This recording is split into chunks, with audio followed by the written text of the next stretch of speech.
Himachal today देख रहे दर्शकों का स्वागत है देश की खास खबरों में। भाजपा के राष्ट्रीय प्रवक्ता डॉक्टर सुधांशु त्रिवेदी ने कांग्रेस पर जमकर निशाना साधा। बीजेपी प्रवक्ता ने कहा कि हिंसा की आड़ को लेकर भ्रष्टाचार को छुपाने का प्रयास किया जा रहा है। ये कांग्रेस पार्टी का कितना छोटापन नेतृत्व का दिखाई पड़ रहा है। ये साफ दिख जाता है कि गांधी के दौर से सोनिया गांधी जी और राहुल गांधी जी तक आते आते कांग्रेस कितनी छोटी और कितनी बौनी होती चली जा रही है।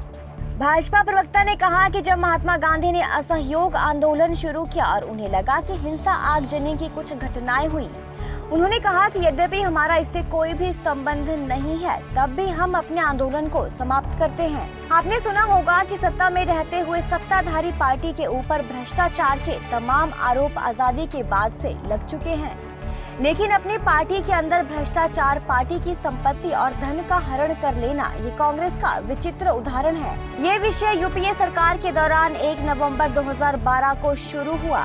इस विषय पर सरकार की किसी भी एजेंसी द्वारा कोई कार्रवाई नहीं हुई। हाईकोर्ट के निर्देश के ऊपर कार्रवाई हुई और हाईकोर्ट के निर्देश पर ही उन्हें जमानत भी लेनी पड़ी। Self discipline is foremost for Swaraj.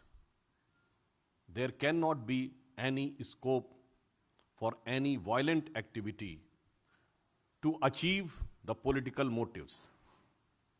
यह कोट किसका है? महात्मा गांधी का, 100 साल पहले।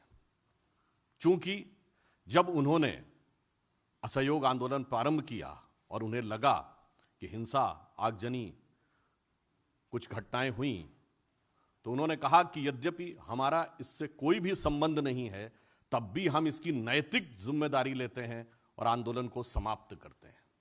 और तत्कालीन कांग्रेस अध्यक्ष लाला लाजपत राय जी ने कहा था कि हमारा आंदोलन विफल हो गया, मगर हमारे नेता की विराटता इससे स्थापित हुई, उसका हमें अधिक संतोष है। आज 100 साल के बाद उसी गांधी के नाम के उत्तराधिकारी, उन्हीं गांधी जी के नाम के स्वघोषित स्वयंभू होल सोल कॉपीराइट होल्डर, और वो आज पहली स्थिति तो ये कि ये एक ऐसा भ्रष्टाचार का मामला है। आपने सुना होगा कि सत्ता में रहते हुए सत्ताधारी पार्टी के ऊपर भ्रष्टाचार के तमाम आरोप आजादी के बाद के दौर में लग चुके हैं, परंतु अपनी पार्टी के अंदर भ्रष्टाचार, पार्टी की संपत्ति और धन का हरण कर लेना, यह एक ऐसा विचित्र उदाहरण था। और उसके बाद यह विषय यूपीए सरकार के शासनकाल में 1 नवंबर 2012 को प्रारंभ हुआ। नंबर 3, इस विषय का किसी भी प्रकार से सरकार की एजेंसीज के द्वारा इनिशिएशन नहीं हुआ।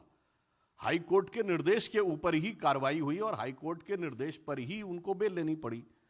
तो एक वो दौर था, तब कांग्रेस अध्यक्ष ने कहा था कि हमारे नेता की विराटता, और आज अगर ये कहा जाए कि जिस प्रकार की हरकतें विगत 3 दिनों से दिखाई पड़ रही हैं और हिंसा की आड़ लेकर भ्रष्टाचार को छुपाने का प्रयास हो रहा है, तो कितनी लघुता, कितना छोटापन नेतृत्व का दिखाई पड़ रहा है। यह साफ दिख जाता है कि गांधी के दौर से सोनिया गांधी जी और राहुल गांधी जी के दौर तक आते आते कांग्रेस कितनी छोटी और कितनी बौनी होती चली जा रही है। दूसरी बात, इस विषय में एक और बिंदु महत्वपूर्ण है। जिस पार्टी के 2 पूर्व प्रधानमंत्रियों ने सरकार में रहते हुए अपने को ही भारत रत्न अर्पित कर लिया था, आत्मार्पित कर लिया था, they have dedicated to themselves, उसी पार्टी के परिवार के, उसी परिवार के लोगों ने अध्यक्ष बनने के बाद स्वतंत्रता संग्राम सेनानियों के सहयोग से बनी हुई संस्था, जो उन्हीं की पार्टी ने बनाई थी, उसकी सारी संपत्ति और धन को अपने को अर्पित कर लिया। यह दर्शाता है कि स्वतंत्रता आंदोलन के स्वघोषित स्वयंभू उत्तराधिकारी वास्तविकता में उसके साथ क्या कर रहे थे। ऑन दी अदर नोट एक बात कहना चाहूंगा, हम सब ने सुना होगा स्वतंत्रता आंदोलन में कांग्रेस बड़ा दावा करती थी कि आनंद भवन पार्टी को दे दिया था, और यहां एजेएल के रूप में इस हाथ से दिया, उस हाथ से 90 करोड़ का लोन लिया, फिर मैंने ही 90 करोड़ का लोन वापस करके खुद ही अपने को मालिकाना हक दे दिया। यानी कितने ही भवन अपने नाम कर लिए पार्टी के और आनंद की अनुभूति कर ली। यह दर्शाता है कि उनका रोल पूरी तरीके से रिवर्स हो गया है। और आज के घटनाक्रम पे देखें तो पहले तो पार्टी की संपत्ति, पार्टी से जुड़े हुए ऑर्गेनाइजेशन की संपत्ति और धन अपने नाम किया। अब पार्टी कार्यालय को ही किसी भी प्रकार की उपद्रवीय एक्टिविटियों या इस प्रकार के आंदोलन जिसके कि अंदर आज आगजनी की भी समाचार आए हैं, उसका केंद्र बनाया। यह अपने आप में कांग्रेस के वास्तविक चरित्र को उजागर करता है। और दूसरा मैं यह प्रश्न करना चाहता हूं कि आज सवेरे या जब कांग्रेस ने प्रेस कॉन्फ्रेंस किया था तो दोनों मुख्यमंत्री उनके उपस्थित थे, उन्होंने अपने विचार अभिव्यक्त किए थे। आज तीसरा दिन है। हम यह पूछना चाहते हैं कि कांग्रेस शासित राज्यों के मुख्यमंत्री अपने राज्य सरकारों का कार्य छोड़कर विगत 3 दिनों से दिल्ली में क्या कर रहे हैं? क्या ये उन राज्य सरकारों में जिन्होंने कांग्रेस को लोकतांत्रिक तरीके से चुना था, उनके साथ एक छल या धोखा नहीं है? हमें इसका उत्तर चाहिए।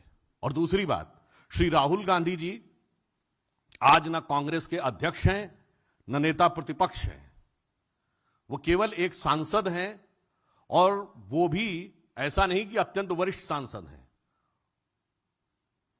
उनसे कहीं अधिक वरिष्ठ सांसद कांग्रेस में हैं। इसका अर्थ यह हो गया कि कांग्रेस में यह प्रमाणित करता है कि कांग्रेस में पद और कद दोनों का कोई महत्व नहीं है, केवल और केवल परिवार की पार्टी यह साबित हो गया। अन्यथा श्री राहुल गांधी के लिए सभी मुख्यमंत्रियों का 3 दिन तक अपने राज्य का कार्य छोड़कर दिल्ली में आकर धरना प्रदर्शन करना और कोई कारण बताया ही नहीं जा सकता है।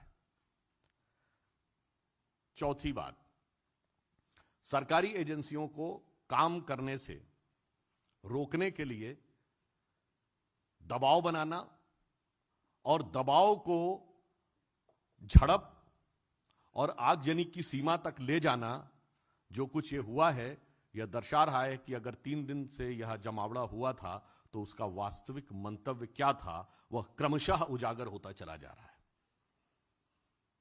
और वैसे आप सभी लोग यह जानते हैं कि इस विषय पे, तकनीकी पक्ष पे, हमारे पूर्व में पार्टी के नेता और लोग बात कर चुके हैं। एजेंसीज अपना काम कर रही हैं। बड़ी सहज स्वाभाविक सी बात है कि सभी को पता है कि जो कंपनी का भी मालिक वही और पार्टी का मालिक वही। मैं सिंपल सी बात कहूं कि जब 2010 में 90 करोड़ का लोन दिया, किसने? कांग्रेस पार्टी ने। कांग्रेस पार्टी के अध्यक्ष कौन? सोनिया जी। किसको दिया? एजेएल को। उसमें कौन? हम ही। उसके बाद सारी संपत्तियां एजेएल की कांग्रेस पार्टी के पास आ गई। किसके पास? हमारे पास। फिर हमने ही लोन, किसने लोन माफ कर दिया? कांग्रेस पार्टी ने। जिसका अध्यक्ष कौन? सोनिया जी।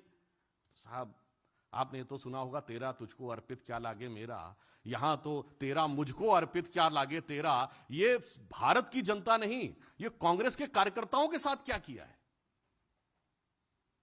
हमारे पार्टी का नेतृत्व यह कहता है कि तन समर्पित, मन समर्पित और यह जीवन समर्पित, और चाहता हूं देश की धरती तुझे कुछ और दूं। और वो ये कहते हैं कि तेरा तन मन धन सब मेरे को समर्पित। इसलिए यह प्रकरण भारत के इन्वेस्टिगेटिव इतिहास का अपने आप में एक अद्भुत और विचित्र उदाहरण है।